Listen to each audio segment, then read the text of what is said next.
Good evening, everybody, and a very warm welcome to One Hub Racing Season 25. And we're back after a short break week. Hopefully everyone had a good bank holiday. We are heading to the Temple of Speed. It feels like we've been here before today, with the Tifosi doing very well. It is the Italian Grand Prix. You got myself, Jess Ball, in the commentary box, and joining me once again is Mike Edwards. And we had a fantastic race a few weeks ago with a maiden winner in our midst as well. So it was a really good race to watch around Austria. Yeah, incredible race to watch, and obviously coming all the way down to the final lap. We didn't have a clue who was going to end up on the podium, and we had a strong performance from one of our newly promoted drivers in Axlock, really going above and beyond in that race as well, he did. Yeah, to be honest, in my opinion, he got robbed for a podium, but he worked so hard. We weren't expecting to do well. He's put all in the practice. I've got to say, he's put in a lot of practice for this race, so I'm keeping my eye on him as well. But we have had some very good showings from quite a few drivers. Matteo as well, Tony with that double overtake. Oh my God, that double overtake always got me as well. But Ben JS, a few weeks ago in Zandvoort, he forgot to one stop. But this time he managed to do the two stop in Austria, took his first win. He kept that win, and it was very controlled drive from Ben JS. And he's leading the championship right now on a decent amount of points. So he knows the rules now. Can he take it to a lot of these drivers here at Monza? Yeah, I mean, absolutely. I mean, Monza, very different track to what we had last time out in Austria. Obviously, you got the long start, finish straight down into the first chicane at the Retifidio, and honestly, such a key overtaking opportunity as well into the Della Rocha chicane, where if you get a good run out of the Retifidio chicane, it just propels you on. And obviously with the help of DRS and a good run out of Ascari, plenty of overtakes should be happening. And I think BenJS will be looking at this one thinking, oh, do you know what? I got a good chance here. Yeah, and of course, Tony Casper was in that little fight as well. Matteo was just so close to getting that race victory. Jake Kajman was very unlucky in the end for DNFing on the last lap, but luckily he's still classified because he completed 90% of the race. Callum just missed out on the win, but it was a really good fight between himself and Ben on the last lap as well. And we have some people returning after a little bit of a honeymoon. Mike, Nick's come back for the entirety of the season now. He's had a lovely break at Disney, and now he's racing with us back at One Hub Racing. First of all, on behalf of all of One Hub Racing, a massive congratulations to Nick and his other half, now Ellie Egan. That has a nice ring to it. But how is Nick going to do this season after he's back from his well-earned break and wedding, believe it or not? Well, I mean, time will tell to see how Nick is going to stack up in this grid. I mean, he's always been a very good and very consistent driver, so I expect more of the same from him in terms of the consistency and the pace of which he's shown in the past. So I'm looking forward to seeing how he gets on track. Yeah, and of course he's got his teammate Colin as well. He also got Leroy in this too, and we've got a few people that are willing to take chances and have a really good race. But we've got the standings for you, which I will show you up on the screen now. So it's basically the order last time out in Austria. Ben took the win. Callum Unarmed in second. Matteo in third. Colin had a very strong result in fourth as well. He seems to take this game like ducks to water. Axlock in fifth. Then we got Tony, Casper, Lukey, NC and Lark in your top 10. And then Cam and Waitsy took the final point. And nobody else scored because they were either not here or they got a penalty of some sort. So there we go. That is your standings. I would go through the constructors, but we don't have any constructors on the same grid. We need to try and fix that. But a little bit about the track before we go into the actual qualifying, which is an 18-minute qualifying session. It is a Tifosi track. 27 laps await our drivers today. 11 corners, 4 to the left, 7 to the right. 2 DRS zones, and the track is 5.793 kilometres. Our last winner in the P1 tier was ERT Samba. So that was our last winner. And I do remember it was posted on TikTok the other day. There was a close fight between the likes of Axelot and Red Map for the win last time out in Monza as well. And of course, Axelot is racing it tonight. Yeah, absolutely. I mean, last season in P2, it was absolutely an incredible race between Axlock and of course red mat in that race, and honestly, it was such a good fight between the pair of them last season. Be interesting to see how Axlock now gets on this season. Very different kettle of fish in P1 compared to P2 last season, but he has shown good form in the past around here, and of course, he did have a good showing last time out in Austria. So be interesting to see how he gets on.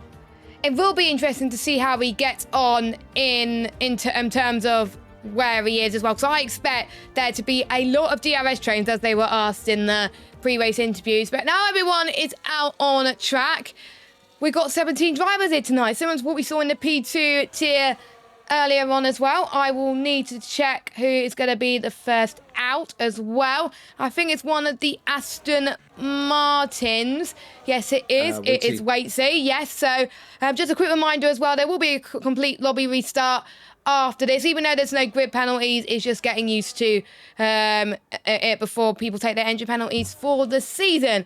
And of course, Konzo, he's not here tonight. He was meant to have a 3-place grid penalty due to him impeding in qualifying, but since he's not here, it will be carried over into the next race. So heading in towards turn 1, 4th gear on, exit in towards Curva Grande, keep to the right hand side as you possibly can. 7th gear, and then make sure you turn the ERS off there as well, because anything above that, you will lose a bit of time. Heading on towards the Variante Roger, keep your car to the left. 4th gear is possible, but lots of people take it through into 3rd gear, in towards Lesmo 1. 5th gear, aim to the right as much as you can. Same with the 2nd Lesmo as well, and make sure you touch a little bit that curb as well, using the full width of the track to gain a lot of time.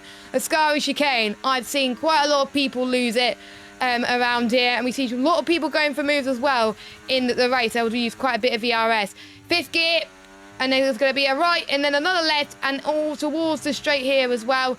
A little bit squirmy on exit Ascari, so I don't think he was too happy with his lap time, but he's now heading towards our Barretto curve, but we still like to call it Parabolica. And into 5th gear, aim to the right, then move to the left as you complete your lap. Burn all your ERS up as much as you can, and he's taking the shortest run to the line possible. He goes up to the line, and it's a 120.0 for Waitsy. And Nick goes even quicker on his first race back with a 119.9. But expect lap times, Mike, to be even quicker. Yeah, absolutely. As Colin goes ahead with a 19.6, so 3 tenths improvement over his teammate as I'm on board with Entity coming to the line right now, and it's a 19.7.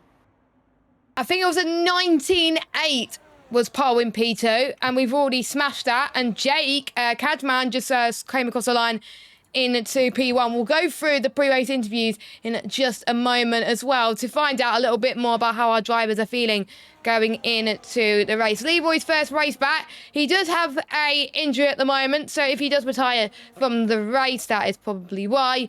But it's not a bad lap for Leroy to start off his night, a 120.6. Sam just came across the line in P7. Let's watch Callum unarmed. He is desperate for a race victory here this evening. He's looking really, really good on his soft run as he exits in towards Parabolica. Is it going to be enough to beat Cashman on the run to the line? He's keeping it clean right now. Up to the line he goes. And he's only P2 at 2 tenths off Callum's time. 2 tenths off Jake's time, sorry. Yeah, just gets ahead of his old Esports Wales teammate in Colin R. Mason there, and the 2 Welshmen up there. It's always good to see. But yeah, Cashman right now sitting very pretty, 2 tenths up on the rest of the field so far, and he's got to be very happy with that banker lap. Yeah, that banker lap is a lot better than what I could do as well, which is insane. I'm expecting a lot of big time from Casper as well. I've seen Casper improve quite a lot in terms of pace in around Monza. So watch out for him, but he's still in the pits to save his tyres as J. Cole goes up to the line and he's going to go into the pit. So that's everybody, most people I think, that have just finished their lap times. Oh, no, my bad. As wow, Matteo sets the benchmark with a 118.9. I was not expecting that at all from Matteo as Barry came across the line in P11. about almost 5 tenths quicker than Matteo. Now, one driver I'm keeping my eye on to potentially beat Matteo's time is Tony. I've seen his time trial times and his laps on Twitter. He recently joined Team Speed as well. He was looking for a new challenge. And he said he's been looking quick around this. And he said on the pre-race interview that his main rival was Matteo, and Matteo said the other way around. So these two are going to be a formidable force out on track, as Tony is just about to start his lap later than anybody else as he enters the start-finish straight. Yeah, as Tony gets his lap underway, he knows the benchmark now. He has to get into the 18s immediately to respond to Matteo. What a lap that was from Matteo, though. I was not expecting to see the 18s come so early in this session, but immediately in there for Matteo. But let's see if Tony's going to be able to respond. Coming through Curva Grande now, up to the first sector split. And it's a 26.3 in the first sector as we come through the De La Rosa chicane. Watch out for the dirty air as well. I think that caught one of the Mercedes off guard, but I think he moved out of the way anyway. But in towards the second Lesmo. Now we'll see what is set to 2 times. I should have really compared it to the likes of Matteo and Jake's time, but with a set to 1 time, that's looking very, very impressive. Tony was, of course, hoping for some rain going into this race, but unfortunately the adaptive weather wheel did not favour that, but I think it might more than likely get a rain in Hungary as well. And he was comparing his times to a lot of the drivers in this tier a few days ago, and he said he felt good, and he practiced quite a lot. Only in TT though, so we'll see what happens in terms of the race.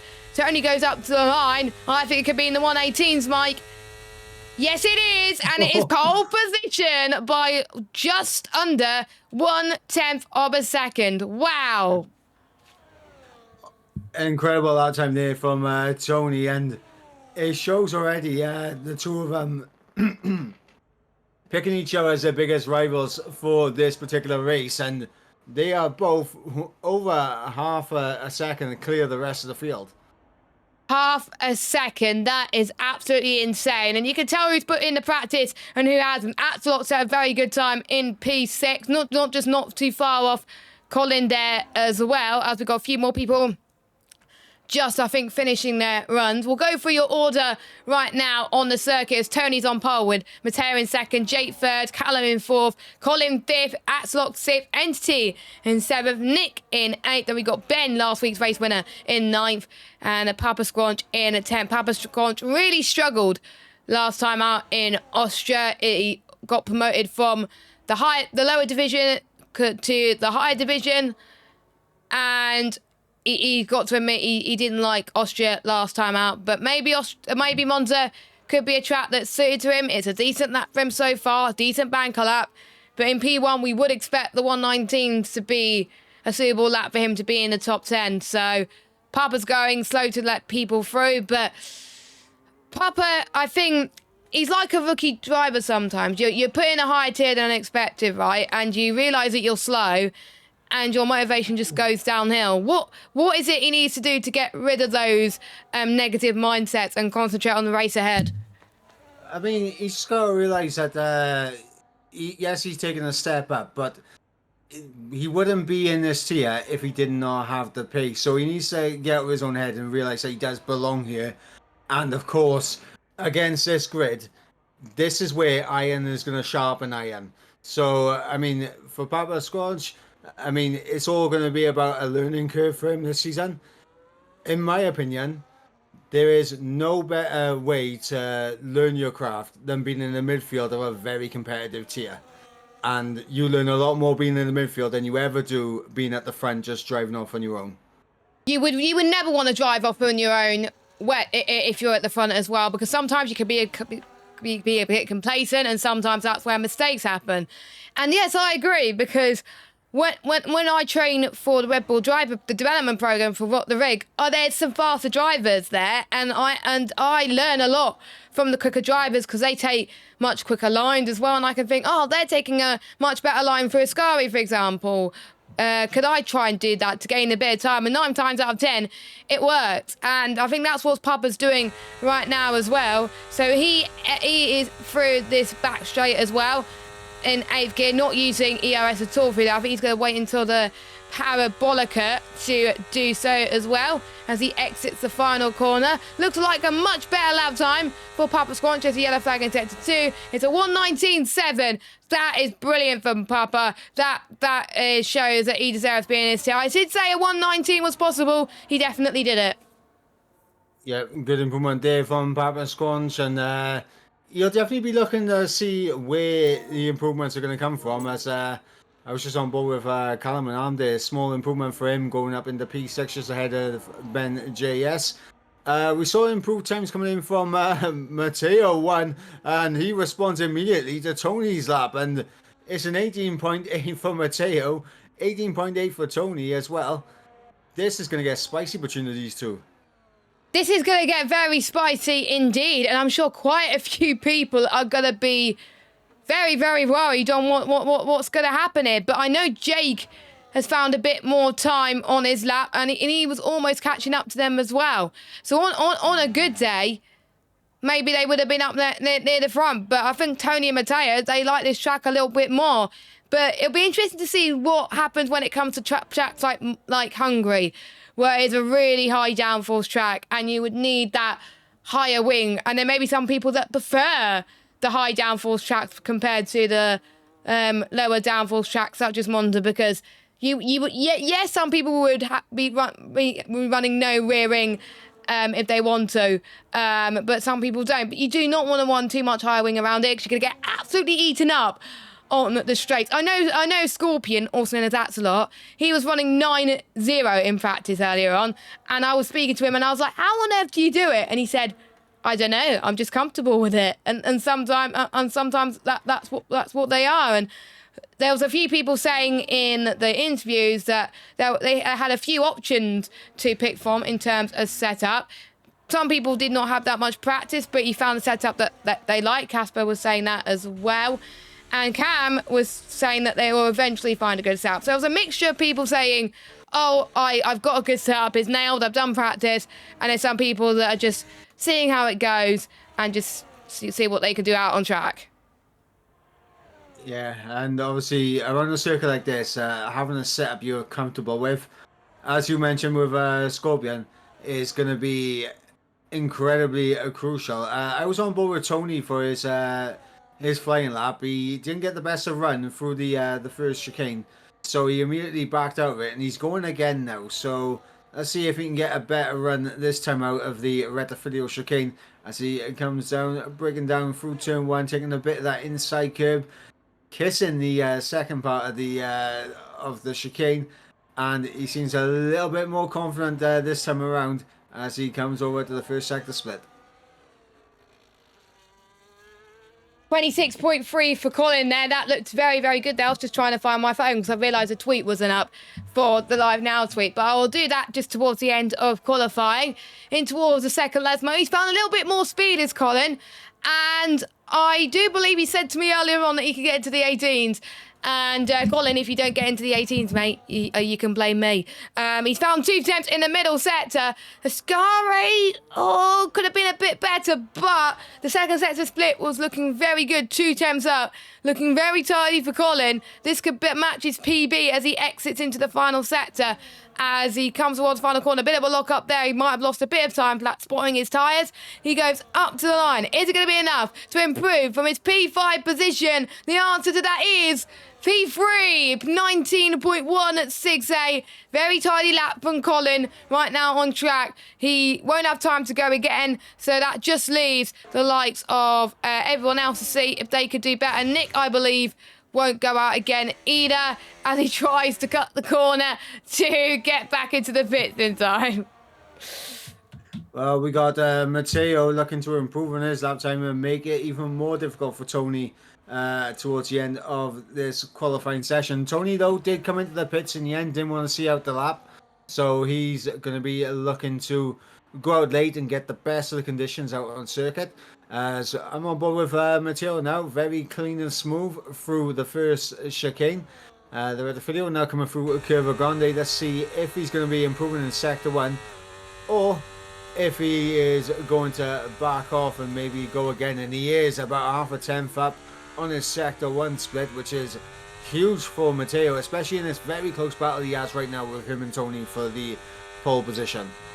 Yeah, that's looking tidy for Matteo. Hopefully he won't get any traffic, of course. He is a new driver to the One Hub Racing League, and he is definitely showing some promise. Don't forget, in real life, there was an Argentine that made his Formula 1 debut this weekend, Franco Colapinto, and he's looking to replicate how well he did that. He finished, I believe, 12th in that race in real life. So well done to Franco Colapinto as well. Brilliant result from him, considering that you only got used to the F1 machinery quite recently. So that was very, very impressive, as he is going to go up to the line. He hasn't got enough time left, so is it going to be enough to get provisional pole position? Yes, it is! A 118.773. That was sublime from the Sauber driver. He is on the top step right now, but can Tony or anyone else do anything about it?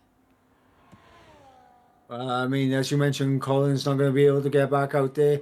You got Cashman out there on his flying lap right now, coming towards the first sector split. Tony's still on his outlap. We do have Entity also out there on the outlap, and I believe Callum and Armed has just completed his lap. An improvement there from him, I think, with a 19.3. Look at how close it is from P5 to P7. There's hardly anything in it between those three drivers, and obviously Cashman not too far up ahead of these guys. But let's see what the middle sector split is saying for Cashman, and if he's going to be able to get himself ahead of Colin and potentially into the 18s. He's about almost half a tenth. Well, just under 1/10 quicker, 0.119 exact as well. And look at this, the McLarens are going to give each other a toe, and that was absolutely perfect. So they might have gained quite a bit on the straight. Hopefully that won't have affected Cashman in a negative way in terms of dirty air, but is that going to be enough to upset the party? It is 4th place, not enough to upset Colin, but let's watch Tony as he goes in to the first set. I believe it was a 26-3 in the first sector, but he took a lot of curb heading towards the second Lesmo. He is extending the track limits like no tomorrow, and the checker flag has dropped, as luckily Lukey has just joined the session just in time. There's purple sector 2 for Tony. Tony wants this one, Mike, and we'll see if he can do it. Yeah, and in that middle sector split, he was almost 2/10 up, so Tony looking like he is on course for pole position here, as long as he can get a good run through Parabolica, and it looks very clean and tidy as Tony doesn't have to get a pole position. Here comes to the line. Oh, so close! Oh, and the final sector is gone. Oh, the final sector, he just lost a bit of time, and that was it. We'll see if anyone else will improve. I think quite a few people have been validated. Scorpion, I think he lost a bit of time in that middle sector, but don't count Scorpion out. Axelot, of course, who has quite impressed us in Austria, but there's a lot of fast drivers around this track, so it's going to be quite tough for him. So Scorpion in the McLaren goes up to the line. It's going to be enough for him to upset the party. 119.6. That is it then for qualifying. So I believe Entity has invalidated. No, he hasn't. He goes to the line. 5th. He has improved. So it is Matteo for the 2nd week in a row, the only driver in One Hub Racing this season to snatch 2 pole positions. It is Matteo that is on pole for today's Italian Grand Prix. Yeah, and Tony will be absolutely furious with his final sector there, because he was almost 2/10 up and just lost it in the end. But what a lap from Matteo, though. That looks very promising. 83 thousandths separating the top 2. We'll go through your results as well at the moment. So here we go then. We got Matteo from Tony, from Colin R. Mason. We got Cashman, Entity, Callan, Casper, Nick, Ben, and Berry, your top 10. And then we got Axelot. We've got Papa Squanch, Cam, J. Cole, Waitsy, Samster, Leroy, and then of course Lukey did not set a time because he joined late because he had a meal to go to. I kind of wish he had other priorities, but no. I was joking, Lukey. You know. So we are going to have a little bit of a lobby restart. So they have been told to not leave the session and retire from this little dummy race, and then we can get going for this. And it gives us a chance to reflect on the qualifying session as a whole, Mike. that top two almighty quick. But one driver I was very impressed with, he almost took it to the big boys, was Cashman. Same with Colin as well. Both of those lap times was very, very impressive.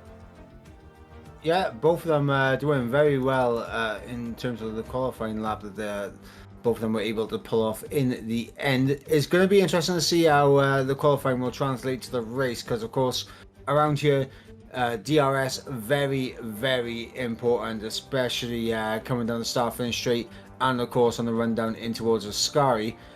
And honestly, I have a feeling that even though qualifying was a tale of two men, it was Matteo versus Tony, I just have a feeling that the start of the race is just going to be, they're just not going to be able to get away. I don't think we're going to see the same stronghold in the race as we saw in qualifying from those two.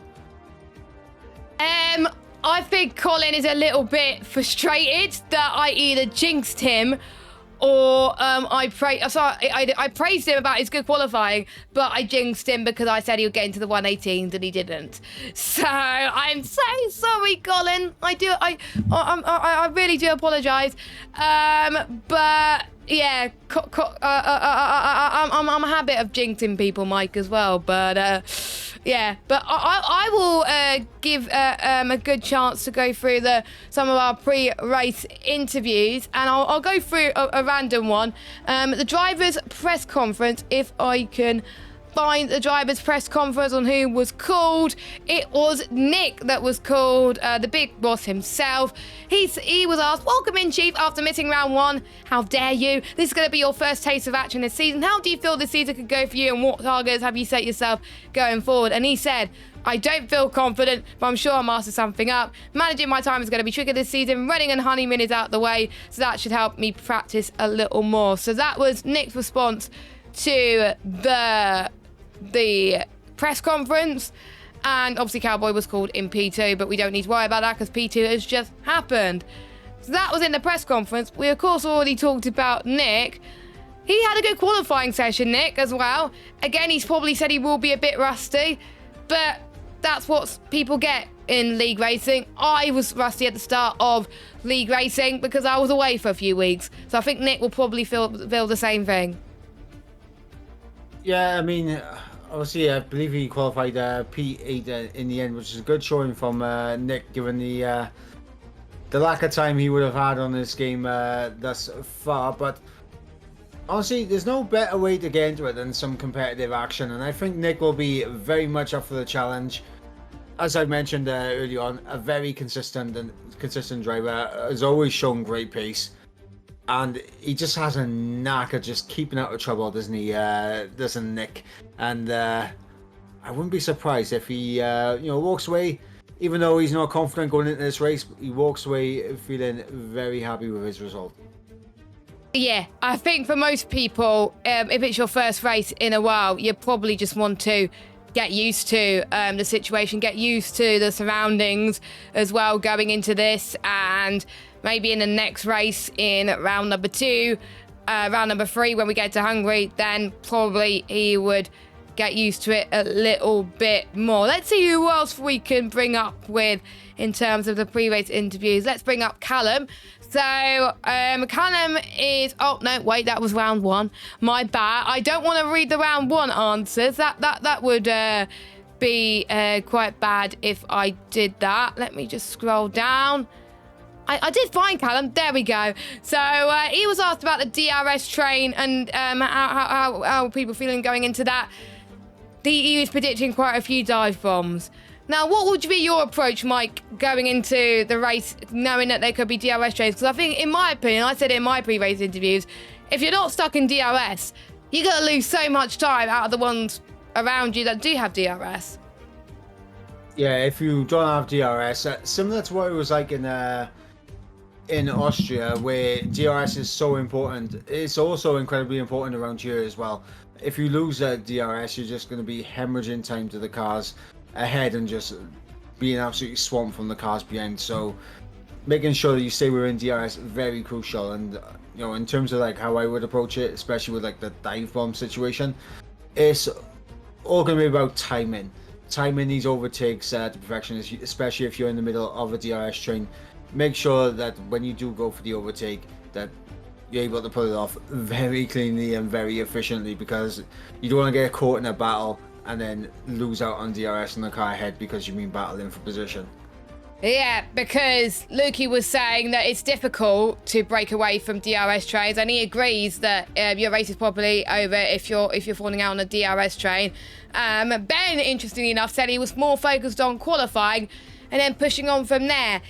We know that around Monza, it's good that you have one lap pace, but in the actual race, we saw that in real life, tyre degradation can be a massive factor. But we do know the hards could be absolutely nice around here, and with a 50% race, and with it being a two-stop, they could push it for the first few laps as well. Is it wrong to focus on qualifying instead of the race? Because the race, that's where the big points are scored. Honestly, in my mind, it's always better to focus on the race now. You want, as much as it would be nice to get a pole position, at the end of the day, it's much nicer getting a race victory. So I would have hoped every single driver coming into tonight would have been going into this race preparing for the race, finding out how the car and how their setups handle the full fuel load at the start of the race, making sure that they getting off to good launches off the start. And of course, making sure they got their strategies on point. As you mentioned, two-stop race, there's definitely room to push more on the tyres as it would be if it was a standard one-stop race. But for the drivers out there, it's all going to be about timing. That's literally what it's all going to be about. It's about timing the pit stops and, of course, the time that they put into the practice heading into tonight's race.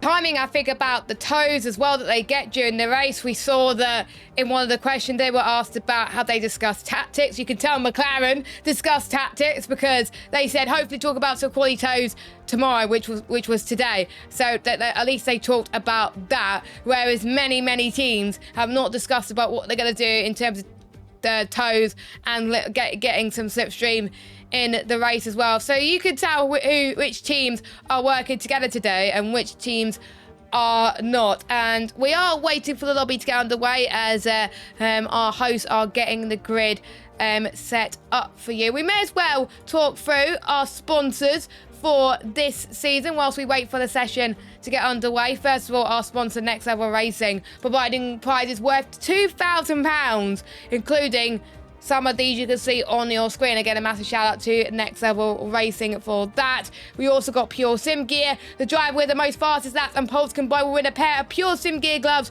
or socks.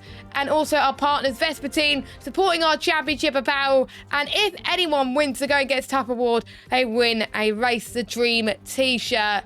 And you got to complete all your pre and post race interviews, attend every race and finish outside the top 3.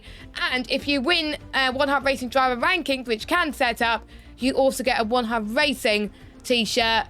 And of course, to our partners at SimGrid, without them, we wouldn't have the standings and people wouldn't be able to sign up.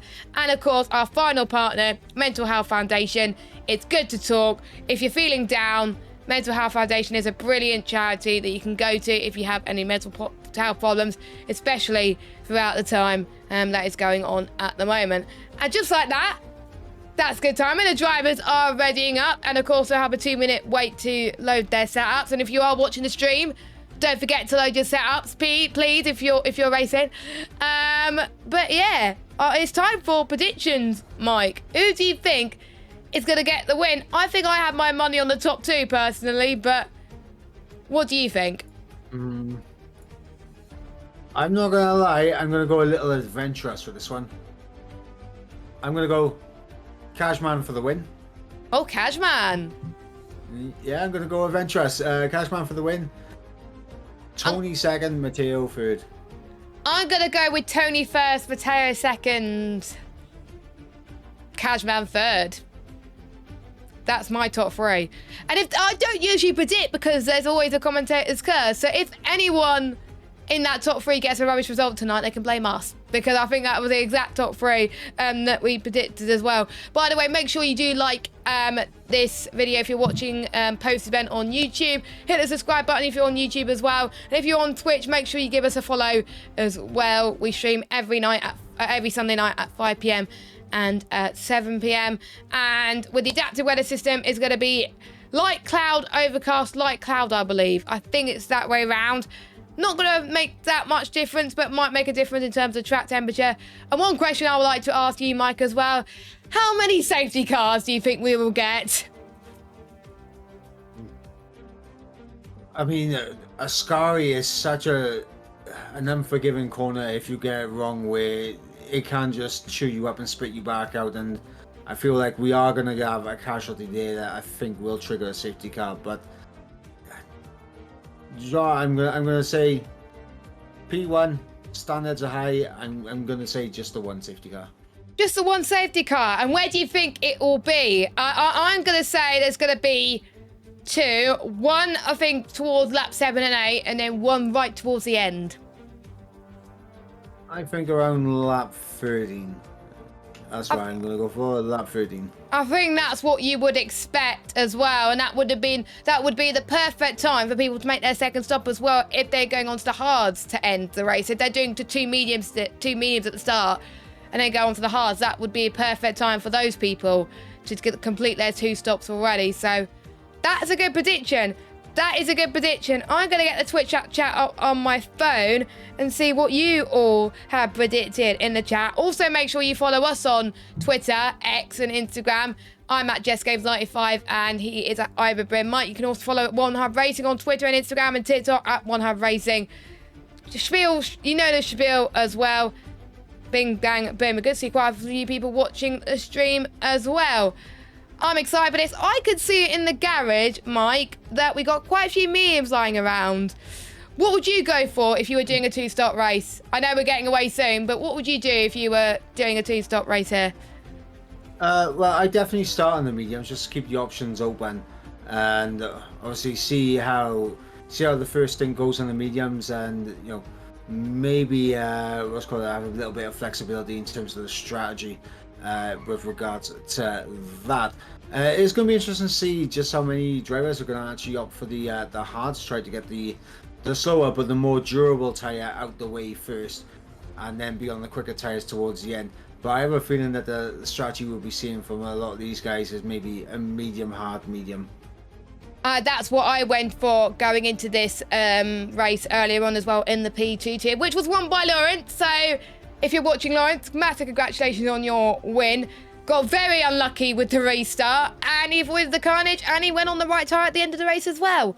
So that was brilliant from him. I think his first win in quite a while as well, so well deserved. So we'll go through your tyres. Formation lap is back on, so we get a chance to have a look. So we only got about 6 drivers on the soft. That is Matteo, Nick, Papa Squanch, Cam, Jaco and Leroy. I thought Nick was going to start on the hards and then do medium soft, but I'm guessing that he might do 2 softs. I don't know, but we'll have to wait and see. But everyone, there's Tony, Colin, Jake, Entity, Callum, Casper, Nick. No, not Nick. He's on soft, sorry. Ben, Barrett, and Axel on the mediums. There we got Waitsy on the hards, and then Samster and Lukey on the mediums, everyone else on the soft compound of tyres. Quite a mixed bag, and that's the beauty of F124. One of the things I like about F124, one of the small things, is the variety of strategy, and the hards are actually a lot decent on this game. Yeah, the hards have always been a tyre that they'll get you to the end of the race and that, but they've never been a very strong, comfortable race tire to be on, apart from like a select few circuits in the past. But it seems on this game, the hards are much more of a viable option than in previous game cycles. Yeah, I think especially with the night races, especially they're always very good tracks like Bahrain, Qatar. I'm just trying to remember Austria as well. We saw people, I think Casper last time out, did 2 hard stints, and quite a few drivers felt and spoke to me afterwards, and they said that the hards felt absolutely good around here. So I think we're going to get maybe exactly the same here, but the mediums feel like they're a lot better tyre around this track compared to previous tracks on the calendar, as Entity has been disqualified from the formation lap, which is not ideal. Lukey, this is his first time on the track today, but he has done a bit of practice going into this, so he should be fine, but he is going in cold. So let's see if his setup is a good one. We're about to hit the 5 red lights around the Temple of Speed. I'm keeping my eye on Samster in a Ferrari. He's hoping he can replicate what Charles Leclerc did today and win in front of the home crowd. Here we go then. The 5 red lights are on here in the P1 tier, and it is time to rock and roll in Monza. And let's see who gets the good start. It is Matteo that's got the edge on Tony, and also Callum has dropped a little bit, and Nick has gained quite a bit too as they enter turn number 1, the first Variante chicane, and most of them have got away unscathed, which is really great to see. But Mateo's pulling away on those soft tyres, but Tony is pulling away just a little bit too. But we've got Jake and Colin going side by side into Variante de Roger at the moment, but they're backing off so far as well. Barrett side by side with Casper. It's towards turn number 4, but Casper gets the edge right now as he exits into the Lesmo 1, and that was brilliant from him. Ben's got past Barrett too, so Barrett is struggling a little bit. Very, very clean start from majority of our drivers today. Yeah, good start from everyone. Everyone making sure their front wings are intact through turn 1. As it looks like Callum and Arm getting through on Colin R. Mason down the inside in towards the Scary. Job done there for Callum and Arm as he attempts now to stick on to the back of the top 3. As Entity also gets through on Colin. Colin's actually getting swamped right now, even by his teammate Nick. As Nick around the outside of Parabolica, Colin's going to break early. He realizes he's on a different strategy, and he's got to let Nick go on those soft tyres. Yep, he's got to at this point, because he knows the sauce will probably hit the crossover point around 3 or 4 laps time, so he's got to be patient right now as well, as we can see the DRS activated on this lap as they enter turn number 1. As Entity has had a bit of a moment, but luckily ghosting is on, so that did not affect him that much.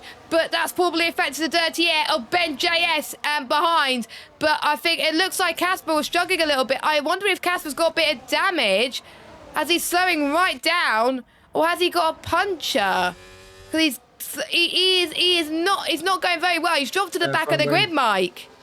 Yeah, front wing. I think I saw the front left end plate off on that Haas right there, and I think that is Casper. A wounded Haas going to be crawling back to the pit lane. Yep, unfortunate for him, but he can go on those hard tyres, stretch those out very long, or maybe go on to another set of mediums and then go on hards early on as well, because hards can last quite a fortune on this track. That's the beauty of the 2-stop, Mike. It could go on for quite a bit. Just because you get damage on lap 1, it doesn't mean that your race is over.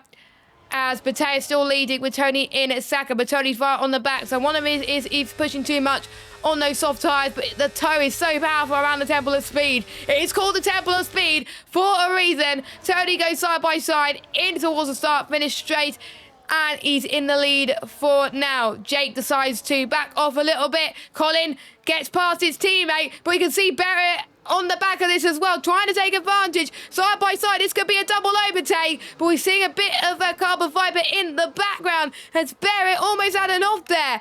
That was very close, but both of the Mercedes working together there through the Curva Grande. Yeah, and that was a great little bit of teamwork there from Colin, because he did everything he could to protect Nick in that situation as well. As coming through the De La Rocha chicane, Nick back ahead of Colin, but yeah, through the retro Colin really squeezing out Barrett, and he gets a little bit out of shape, almost catches Entity off guard there. Entity now up in the P7 now is the Williams man. Yeah, so he is dropping back a little bit, but like I said, patience is a virtue around this track, and that was a late send for Ascari on Colin R. Mason. That was brilliant, and he caught Colin napping. I didn't see many people go for a move for Ascari like that and timed it well, but Entity, take a bow. I wish I was on board with that, but unfortunately I wasn't. But wow, that was amazing. But he's going to lose so much time to the likes of Nick and Colin as well. He can't afford to squabble like this, but I wouldn't go for a move like that because I'll probably end up in the wall. But Entity's like, nope, I'm going to go for it. And they're going to go for side-by-side action again. The Mercedes have got to work together this time. A bit of contact. This will allow Ben JS to probably get the both of them. We'll keep an eye on Ben as they head towards Curva Grande. Nick's pulling away on those softs. Nick's gone from the likes of Colin and Entity. That's how much time the squabbling has lost because of it. We've got Barry trying to go for the move on Entity. Couldn't quite work. So that's allowing the DRS trade to grow and grow and grow. But Nick trying to close up on Callum now, and that squabbling has lost time on Nick now. Yeah, and as I mentioned earlier, when you're battling for position, the last thing you want to do is lose time as Brera gets through on Entity. Papa Squanch is going to get through on the Williams man as well. Breezing past him. Axel closing in as well. I don't think he's going to go for a move into a Scary though. But yeah, that battling between Nick, Colin and of course Entity and Brenner. Those guys have now lost near enough 6 seconds, and there it is, safety car, lap 4. What was that safety car? I wonder if it was Cam. Let me have a look. Does Cam have a front wing? Because there's no retirement. Usually a safety car gets recalled on a retirement, or is it Casper that's lost his front wing again? I don't know. I wonder if it's a phantom safety car. Now, in a 2-stop race, I usually go with an attitude. If you haven't pitted yet, pit. For your first stop, get it out the way, go on the mediums or the hards, and then pit and then pit again. I ideally would either go on softs and then either start on softs and go on to mediums, or go on mediums and then go on to another set of mediums, and then if there's another safety car, you can go on the hards. Boom, your 2 stops are done. The majority of people are not following my lead, and they're going on the hards. NC Papa Squadron J. Cole went on at the medium tyres. But yeah, it's just, in my opinion, in a 2-stop race like this with no limits, if I were you, I would just pit, because in a place like Monza, there's going to be more than one safety car. We saw that in P2. I think we had 3 or 4 safety cars in P2. And the ones who did not pit, they got in a lot of trouble in the restart and got swamped by the ones on fresher tyres. Yeah, and honestly, now it's going to be very interesting on the restart, because now Tony and Matteo, both on the same compound tyre, so there's no tyre advantage either way between the pair of them. But one person I do feel sorry for, in fact 2 people I feel sorry for, Colin R. Mason and Ben JS, because they were not too far behind their teammates. They had a double stack, and now they find themselves outside the top 10 and well down the order. And Colin always says to me that he hates safety cars, and I think this one has definitely proved that as well. I don't think we've had any safety cars in Austria, so this is the first one we're getting this season. So there's Bert Mylander. Luckily, it's a safety car that's not the one that hit the Parabolica, because I found that quite funny, to be honest, when I saw that on X the other day, on Thursday afternoon. But luckily, they were A-OK on that one. So the only ones that have not pitted are Barrett and Waitsy. Again, it was like in P2, we saw, I think, both the Aston Martins not pit, and that did not help them. We're seeing exactly the same. Waitsy's realised what he's done, and he's pitting. But Barrett, I think Barrett's just going to get swamped all the way as well. But I think the ones that's going to gain quite a bit are the ones on fresher tyres. I'm expecting NT and Papa and Jacob to gain through the field. If they don't make the overtakes on the first few laps, that makes their choices to go on the mediums a little bit worthless. Yeah, they have to be very, very on it as soon as we go back to green flag racing. They got to make these overtakes count. And the last thing that Entity and Papa Squanch are going to want to need is a squabble amongst themselves. They, even though they're in opposing teams, they kind of need to somewhat work with each other here to kind of get themselves up the order. Not fight too much with each other, but try and get four of these hard runners up ahead.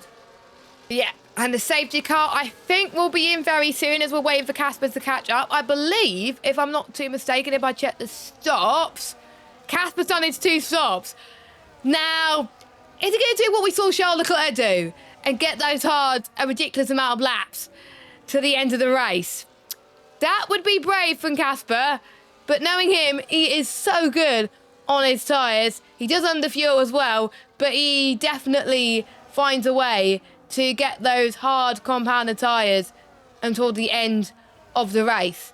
So I'm just looking out to see when those are. Yeah, the safety car window for the hards are been and gone. So those hards could get to the end, but that's going to be really tough towards the end of Grand Prix. The safety car is in this lap, and Mike, I'm very kind. I'll let you take this restart. Okay, and yeah, another thing that'll be interesting with Casper in the end as Meta controls the pace now and begins to back up the pack. Will be if there's another late safety car that comes out. We saw it in P2 earlier, late safety car, and that saved a few drivers that didn't pit under the first safety car, and that could potentially save Casper late in this race as well.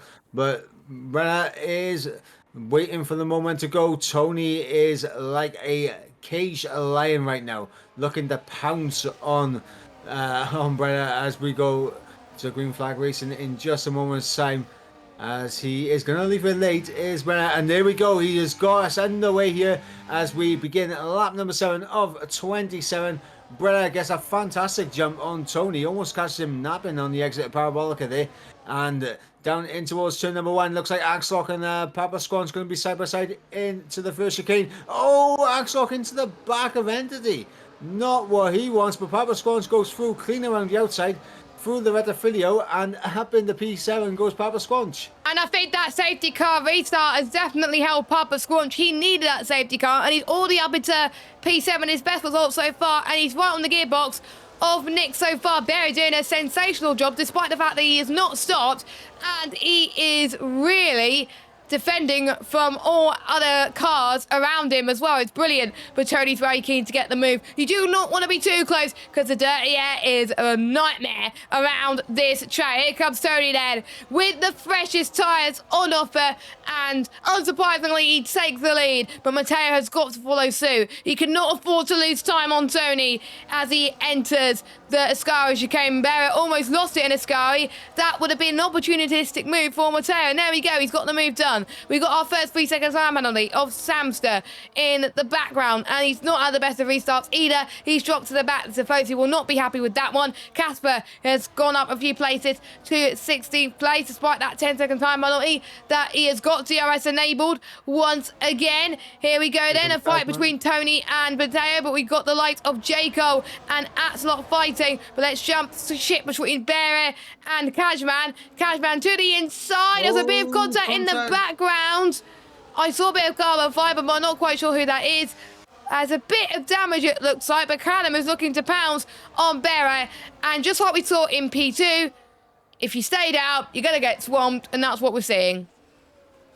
Yeah, but Brenna, they're doing a bit of teammate service right there, kind of making sure he fought Cashman quite hard through the first chicane, and that has meant that Cashman has lost out massively now to the front two, and he's under pressure from Callum, who's going to get clean past him with the help of DRS, and Callum Brenner follows through and cause more problems for the McLaren.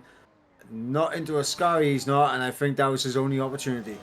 Yes, that was his only opportunity, but it is a long race to go, and it is probably one of the quickest races on this calendar, so there is still plenty of opportunities to pounce, and oh my god, it's going to be free wide into Parabolica. This does not work, but Entity is proving us wrong there in 5th place. Nick in 6th, Jaco in 7th. Bere is still going, and he's been swamped by everybody. So there is another position down for Bere, unfortunately, as they all make their way towards turn number 1. Late on the brakes. No contact made from any of the drivers. That is well played from everyone as well. And the DRS train is led by this guy, Callum Unarmed. He's been chased by Jake, Entity, Nick, Jaco. They're all so close in terms of pace. Papa Squanch trying to put the pressure on Colin R. Mason. And there's a bit of contact there. Someone's gone into the runoff. That is Lukey. He's done the right thing, though, going through the bollard. But Colin has got past Papa Squanch up into 8th spot. Casper's got past Lukey, Mike. Yeah, and Colin losing out on DRS as well momentarily. He won't have it down on the run in towards Ascari, but he's back within a second now, and he'll just tip outside it again. Needs a good run through Ascari now to get back within that 1 second window. Otherwise, as we saw earlier, once you lose DRS, it becomes very difficult to close back in, and it doesn't like Colin's got the run that he needs to get back within it. So he's just going to be hemorrhaging time now to the likes of J. Cole, his teammate Nick up ahead, Entity, and Cashman, and potentially change the race lead as Matteo overtakes Tony. But we could be seeing potential 3 wide as Cashman gets through on Callum, and it looks like Entity not going to be making it 3 wide, just a little bit too far back. Yeah, he's playing very smart at the moment. Don't forget, a lot of these people on the hard, so it does take a little bit longer to warm up for these drivers. But I think for now, these tyres are absolutely fine and they can go on and push. Casper has made his way past Cam up into P13. Don't forget, in One Hub Racing, the top 12 do score points. So plenty of opportunities there as someone's gone off again in towards turn 4. So they missed the breaking point there, which is not ideal for them. I didn't quite see who that was, so I'll have a quick look at the stream in just a moment. DRS enabled. Here comes Callum on the back of Cashman, and I think that's going to be an easy move for Callum, unless Jake could defend. No, Jake decides not to defend, and Callum is up onto the podium positions for now. He's a little bit further back to the top 2. I think the top 2 are in a league of their own, but this is a fight for the best of the rest. Jake's going to have the DRS, exiting the Parabolica and maybe going for the move in towards turn number 1. I think we may see a switcheroo between the leaders once again, but this is a battle we want to go and see. Callum versus Jake versus Entity, and Entity is looking very, very quick on at the back of Cashman, so we'll see what we could do. Jake's going to go for the move on Callum. He wants to get for the move ASAP, but this time Entity wants to try and make it 3 wide. Jake covers both of them off nicely, and Jake is now up into P3, and all that squabbling is allowing that DRS train to grow and grow and grow, Mike. Yeah, and look at the time they're hemorrhaging to the top 2, and by this squabbling that's going on between Cashman, Callum and Entity here for the final spot in the podium, that gap between these guys in the top 2 is just going to continue to increase lap by lap, and it seems like both Matteo and Tony seem very content with just, for right now, trading positions back and forth with the help of DRS. Yeah, I think they are happy at the moment. To be honest, in my race, I was in DRS trains all the time, and I realised I was gaining a bit more time just being in that DRS train, and then when I came out of it, that's where I lost the time, and that's why I found out in practice as well. So if you're on a DRS train, you should be absolutely fine. Some people may be absolutely sick of it, of being in a DRS train, but these guys seem to not. They're having a lot of fun right now. It just shows how close some of this field actually is around this circuit. Tony may go for the move once again, but Nick is also going to have a piece of the pudding for Entity very, very soon. I think Jake is now under pressure from Callum as well. So it's going to be potentially 4 wide. So Nick's going to try and get past Entity. Callum's going to get past Jake. Callum succeeded. Nick stays ahead of Entity for now in towards turn 2 as well. We're seeing some more potential moves being made in the background, but they're just playing it safe at the moment. It's not very long before some drivers, in particular ones who are on the medium tyres, are going to be thinking about their second stops. I think Entity and Jaco and Papa Squanch are going to be coming in the next few laps to go onto the hards. Otherwise, they have to stretch these very, very long until around 21, 22 to go on the softs. So I think in the next few laps, those 3 will go on to the hards until the end. Yeah, and Colin, unfortunately, because he did not have DRS, because he lost Sid earlier, meant that he got swamped by Papa Squanch, but he's going to come back at him. Back up in the P8 goes Colin R. Mason. And I want to highlight another driver that's making some good progress, but is now outside of DRS. Casper, he's up in the P13 now, yes, but he has lost DRS on the guys up ahead, so he kind of needs a squabbling to happen. As Papa Squanch and Axlock, they're getting very close. Axlock electing to stay behind Papa Squanch for the time being to maybe have a go in towards the Retifilio chicane. Yeah, the Retifilio chicane, one of the most powerful chicanes on this circuit. And we're seeing some more moves being made at the front. Callum and Jake. Oh, he almost got the car stopped in time. Jake lost a bit of ground. He's ghosted. That will allow Nick to fight back here towards the Curva Grande. But luckily, Jake unghosted in time as they head towards that as well. We're keeping an eye on fuel usage for these drivers as well as towards turn number 4. Is anyone going to respond as we've had a spin from Entity? That is never going to work, unfortunately. And he's got to be careful that he does not unsafely rejoin. He is unghosted now, so that might compromise Waitsy, and Waity's hit the wall. Waitsy in the wall, heartbreak there for the Aston Martin. And another thing I was going to bring up as well is that side-by-side action between Axlock and Baba Squad through the red field chicane has allowed Colin now to break away from DRS on this train. So Colin now enters a bit of a no man's land in this race. It looks like it as well. And yeah, Waity's now got a bit of no front wing on the left side. So, but that was because I think we saw Entity or someone just unsafely rejoin the circuit and that just compromised Waity's line. But again, that'll be decided by the stewards, of course. Another move being made by Jake. Callum almost made the move there, but he realised, nope, you're not allowed to move more than once under braking, so he's staying behind there. Very smart from Callum there, because you do not want to get in trouble, my good sir.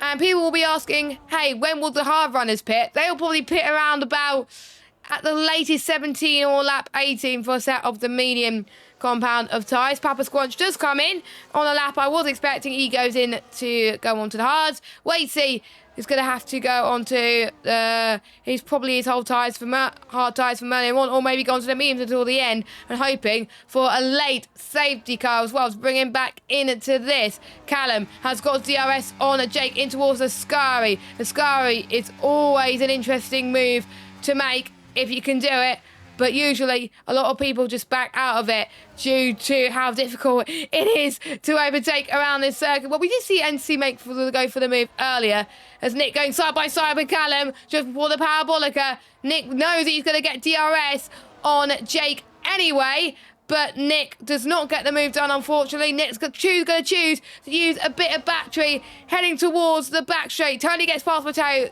towards your race lead, but who's going to get third? Right now, it's a question between these three. Nick, side by side with Callum and Jake in towards turn number 1. As they make contact, does Callum and Nick. That's really bad. That's unsettled Nick quite a bit, and that's allowing Jaco to join the party and join this back DRS train. Yeah, and J. Cole's just been silently going about this race, just sitting in behind these guys in the DRS train. And now the elbows are starting to come out between the legs of Nick, Callum, and Cashman. It's giving the opportunity to J. Cole here.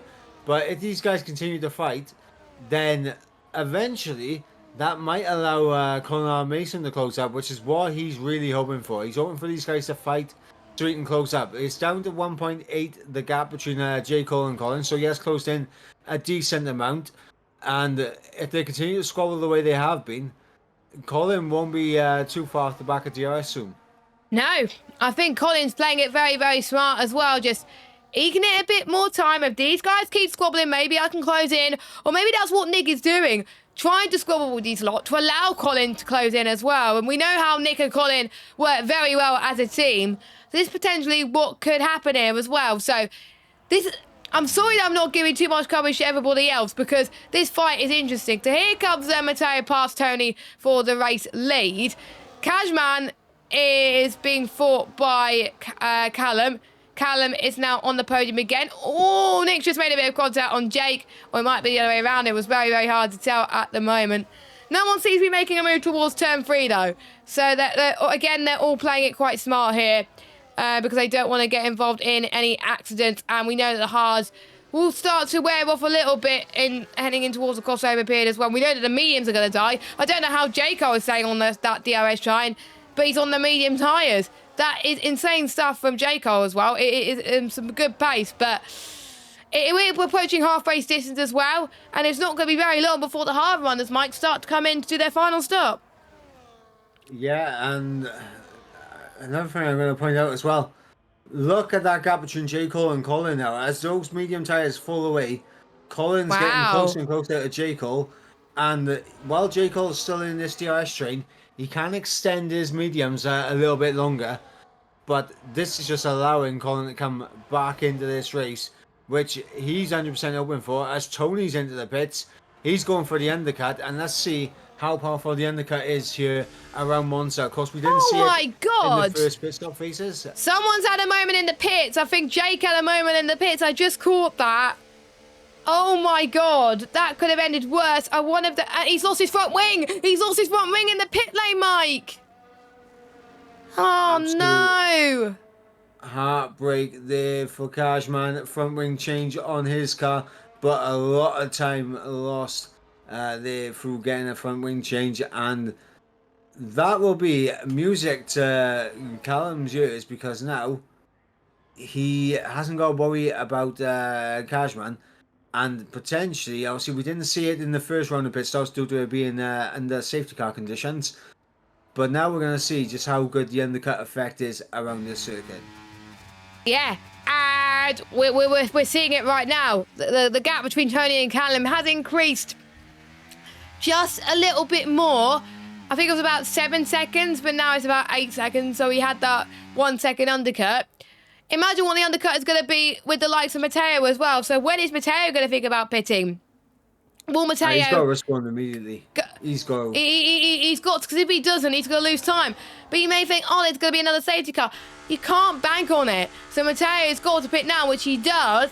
So Matteo is going to go onto the medium compounder tyres. J. Cole does the same. If you haven't pitted yet, you need to respond to Tony. You got to. And you got to respond to the ones around you. I know with the people near the back markers, they'll probably just stay out for a little bit and hope for safety car. Casper and Cam have got nothing to lose at this point. So here comes Matteo then. Is he going to head of Tony? It's going to be tight on the pit entry. In towards turn number 1. Matteo gets the overcut done. So Matteo now has the fresher tyres. And he's ahead of Tony, but my oh my, it's going to be some close racing. Tony's going to get the warmer tyres, so he's going to challenge Matteo right away through the Curva Grande. And the camera angle, I'm sorry, it's absolutely awful, but Tony does get past Matteo on the warmer tyres up into third. Tony has gone on the hards, Matteo has gone for the mediums, so both of them have gone for different strategies completely. The question is, Mike, who has made the right decision? I think from what we've seen... in that middle stint, especially from J. Cole on those mediums, the mediums can do the rest of the race, and in the DRS train, he can stick with them. So Matteo should have no issues. Oh, Tony getting caught too much on the inside curve through a Scary. They're losing the back end, and that's allowed Matteo straight back through. What I was going to say, though, is...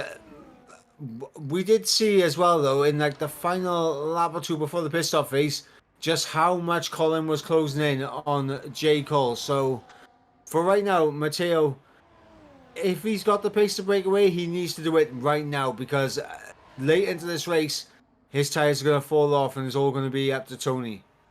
Yeah, I think they can't afford to push too much on those medium tyres. He's got to be conservative, but make sure there's a bit of a DRS train, and he's already had a bit of a squirm in towards turn 2, which is not good for his tyres at all. So he's got to pull away a little bit now and then say towards the end of this stint. So we'll see how that affects those two as well. With the difference of tyres as well, I wonder if Matteo's going to break free of the DRS. So we'll watch out for these two later on in the race. We'll keep an eye on who's made their 2 stops. And don't forget, Casper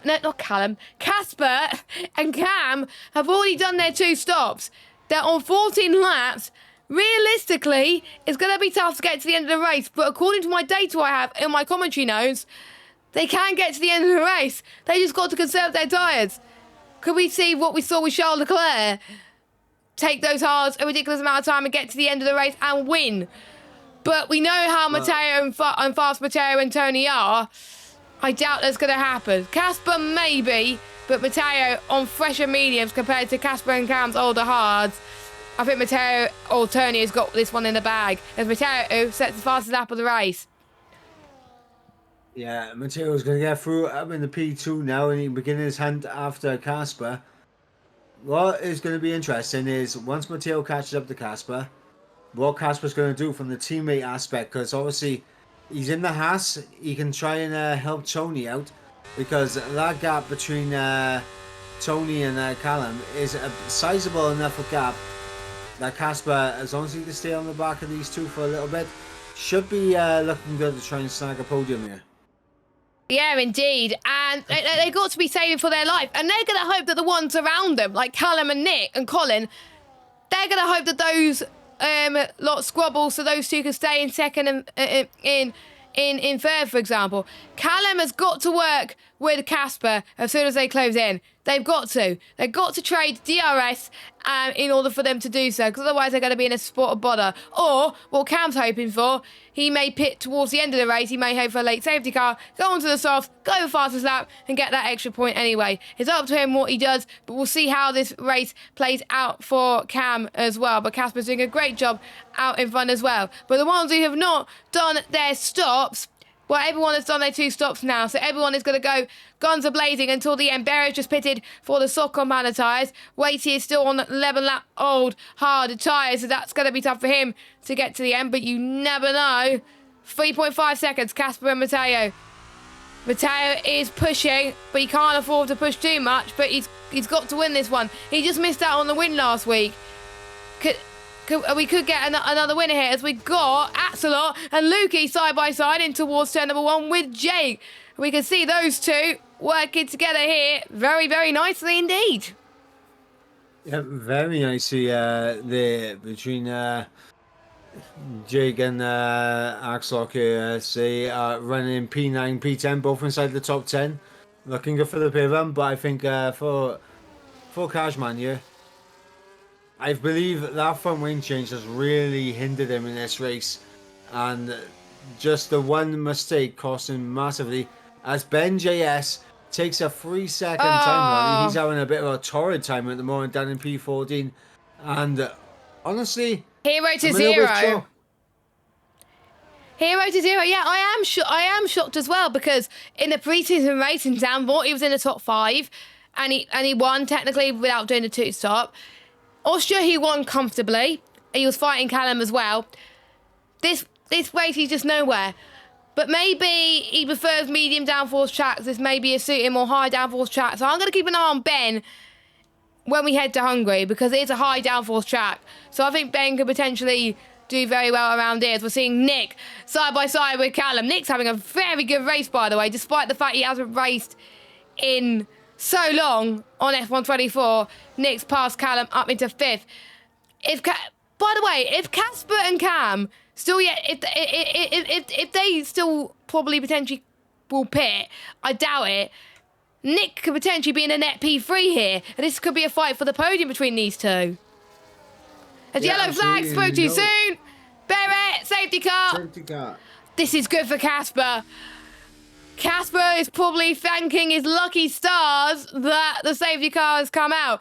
This is exactly the same time that it came out in P2. I know that the best decision.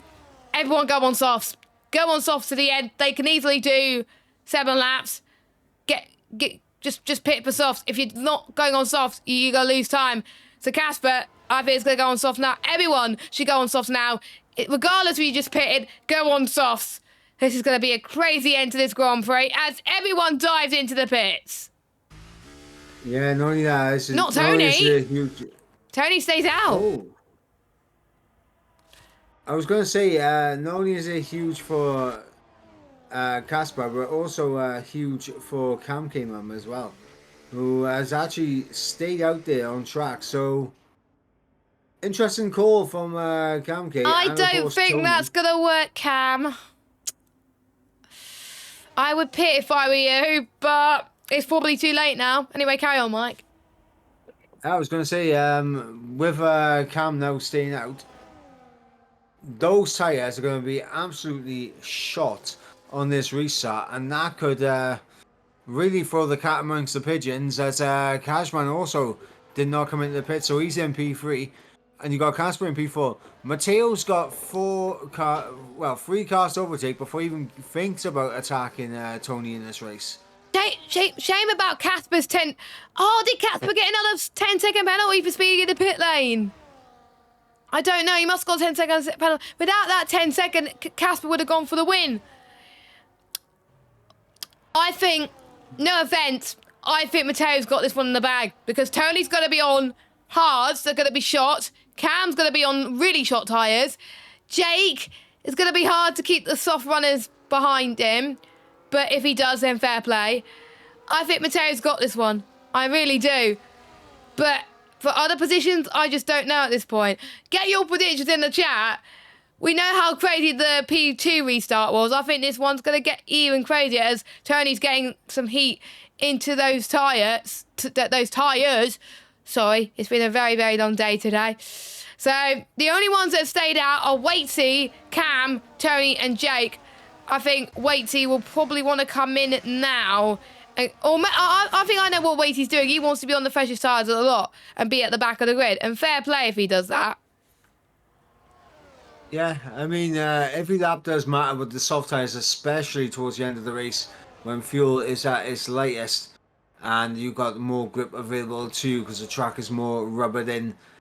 I am very interested to see what's going to happen here between Cam K-Mum, Cashman and Casper on this restart. Yeah, I'll keep my eye on them as Waitsy has done what I suggested and come into the pits. I wonder if he's watching the stream in the background.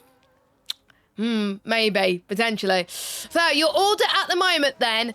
Tony is leading, 7 lap holes or hards. Cam, second, 90 lap hole hards, but I'm expecting to fall like a stone and get swamped. Cashman, third. He can hold his own, but can he make sure that he can hold about 15 other cars behind him? I don't know. Casper, favourite to win on track, but he's got a 10-second penalty. Matteo in 5th. Put one of the favourites to win this race. Can Nick do the unthinkable and get his first podium in a while? We'll have to wait and see. Callum, I think, could be in a good shot of winning this one. Jaco, if we know how P2 went and the ones who were in a decent shot getting the podium, they ruined it. Jaco could be winning this one in 8th. Colin in 9th. Oh, Papa Squanch got a 10-second time penalty. Oh, no. Then we got Lukey, NC, Papa Squanch, Samster, Waitsy, Leroy, and Ben. By the way, Ben did get a 10-second penalty for being in the pit lane, so his day has gone from bad to worse. Yeah, I mean, for Ben JS, I mean, you said earlier, 0 to 0, and I am very shocked with the performance level. So Ben here, it's a night. Maybe it's just one of his bogey tracks that he just does not like on this game cycle. But one person who does seem to like this circuit is that man in P5. Safety car's in. About to get back underway, Jess. Safety car is in this lap. Now that is early.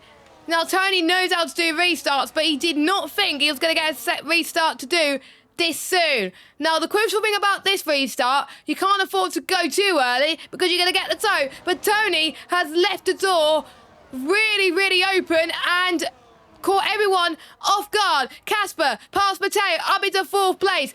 Ben's left the session, but heading towards turn number 1. A bit of contact in the background in the sausage curb as a few people have gone wide, including Matteo. Callum has had the best restart of them all. Callum's up into 3rd place. He's getting past up the inside of Cam in towards Curva Grande, and he's made the move stick, hopefully. Or maybe not. There could be a bit of contact. I am looking at the onboard shot because the offboard shot is absolutely ridiculous. As Casper trying to go for the move on each of them. Casper's up to 4th. Nick is up to 5th. He's past Matteo, but Matteo's like, nope, you're having none of that in towards the 2nd Lesmo. There's a lot of fights happening as Nick's almost had a bit of a squirm there. Oh my God. As he's going to try and get past in the Scary. He'll be brave if he does so. Matteo covers him off. Here comes Matteo. Nicely done. Colin is in there as well. So is Jacob. I don't know who's going to win this one. And Jake's still in P2. Yeah, Jake's still in P2 on the back of Tony. And with Callum outside the DRS range, it's going to be interesting because obviously we mentioned earlier how DRS is so crucial around here. And Callum right now Jake has win? the grip. Potentially. Could my prediction come true? Yeah, because I predicted him 3rd. I don't know, but I think, and to be fair, I didn't think he was going to race this weekend because he's just had a laser eye surgery. I don't know how laser eye surgery works and how much recovery time, but it means that I don't think Jake needs that much recovery time. But like we were saying earlier, yes, DRS, if you're out of DRS, you're going to be in a lot of trouble. And it seems to me that Jake has been managing those medium tyres absolutely perfectly in this stint. And because he was able to get past Cam very quickly and Casper, he's been able to do it. As we've got a yellow flag in the background. Oh, that is Ben, isn't it? Yeah, it is Ben. Oh, that's a shame there. But Jake, crucially, is within DRS of Tony. Who's going to win this one? Is it going to be Jake? Is it going to be Tony? Or is it going to be Callum? I don't think it's going to be Callum because he's out of DRS. But watch out for this. I was not expecting it between these two. I was expecting it between Tony and Matteo. But Matteo got absolutely swamped and squabbled by the DRS train. We're on the final lap, Mike. This is like a repeat of P2 tier where all chaos broke loose. Bring it on. Honestly, hold on to your breaths, ladies and gentlemen, as we enter the final lap of this race. Tony leading the way around about 6 tenths ahead of Cashman as Matteo overtakes Callum up in the P3 as Casper has a look down the inside into the red video. But Matteo able to hold on to the final podium spot for the time being. And Casper unable to get the move done, but he has managed to get ahead of Callum here. And honestly, there is absolutely no way I could get my prediction spot on. There's just no way. Tony's been managing those hard tyres very well, and we thought that him going on the hards was not the right decision, but he's proved us wrong right now on the circuit, and I don't think anybody is going to stop Tony from winning this one. He was the favourite going into this weekend due to the amount of practice he's put on. He's done brilliant on the PS around this track, as we're seeing NC getting past Colin Mason for P8. I don't think Jake is going to challenge. I think Jake will settle for second place, which I have to say will be great in his second race back in One Hub Racing. But you never know, it could be a photo finish here. Tony versus Jake to the line. But it's going to go Tony's way. Tony wins the second race of the season, and he is a force to be reckoned with. Jake did the right thing staying out. It worked his way. He didn't get involved in the squabble. He finishes P2. Matteo in third. Callum fourth. Nick with an impressive result in fifth. Jaco in sixth. A good result for him too. And we've got the rest of the order, which we'll go through in just a moment. But Tony gets the dub. I can't remember who I predicted for the win, but I don't think I predicted Tony. I think I predicted Matteo. But I don't know. I think you did predict Tony for the win, then Matteo second, and you said Cashman food. Oh, so I was close, kind of, because I didn't think Jake. I had less faith in Jake, but never mind. I think Jake could thank me later for not predicting him for P2. There we go. So not quite the Argentine story that we would expect, but Tony is definitely got his championship campaign off to a brilliant start around Monza. It is one of the Ferrari power teams that takes victory, and the Tifosi will be happy with that. They would have preferred Samson to win this one, but we got a Ferrari team on top nonetheless, and we also got one of the Saubers in there as well. We'll go through your results before we pick our driver of the day. Matteo does get the fastest lap, so he gets an extra point for that one. So we got Tony from Cashman. I think I have a rough idea on who I think is going to be my driver of the day. And we got Matteo, Callum, Nick, Jaco, NC, Colin, Axelot, Leroy, your top 10. I think Leroy benefited from that safety car restart, and he's got some decent points. A brilliant job from Leroy. Then we got Waitsy and Lukey getting the final point. Casper just misses out with that 10-second. Then we got Samster, Papa, Cam, Ben, your final finishes, and your only retirement is Barrett with that spin that caused the first safety car. What an ending to that race. I was not expecting that to happen. I wasn't expecting the ones on the older tyres to excel. But I think for Cam, it was unfortunate because he was on really older tyres. If he was on the same tyres as Jake and Tony, he would have probably been in the shot for the podium today. I think Cam, the position he was just in, it was just going to be so difficult for him to hold on because he had so many of the fast soft runners in behind him, and it was just going to be incredibly difficult for him to keep him behind. But what it did do, it did allow Cashman and Tony to break away from the rest of the field, to make it a straight fight between those two, and it also led to more of an exciting battle for the final spot on the podium between Matteo and of course Casper, along with Cashman. Sorry, not Cashman. J. Cole and Nick, I believe. Yeah, it was a very feisty battle, and I think it's another great race. I'm excited for Hungary already, but before we end the stream, we've got to pick our drivers of the day. I'm going to let you go first. I have a feeling you might pick my driver of the day anyway, but what would you like to ask your driver of the day, and who is it? Honestly, my driver of the day is going to be a little bit of an out there one again. J. Cole, P14 up to P6 in the end. A great result for him and that. And my question would be, how was that carving your way through the field? It seemed like you was in a lot of battles. How are you managing the expectations that you had at the start of this season? That is a good pick. I really like that you go for outsider picks. It's crazy. Now, the top two, driven very well, but I was going to give it to Cajman, but the way that Tony managed those hards and we thought that he was not going to finish P1 in the end was amazing, and he managed to keep Cajman at bay. My drive of the day is going to go to him, and I'm just going to have to say the question is, sensational drive today as well. Did you think the hards were going to survive the mediums and soft runners behind you?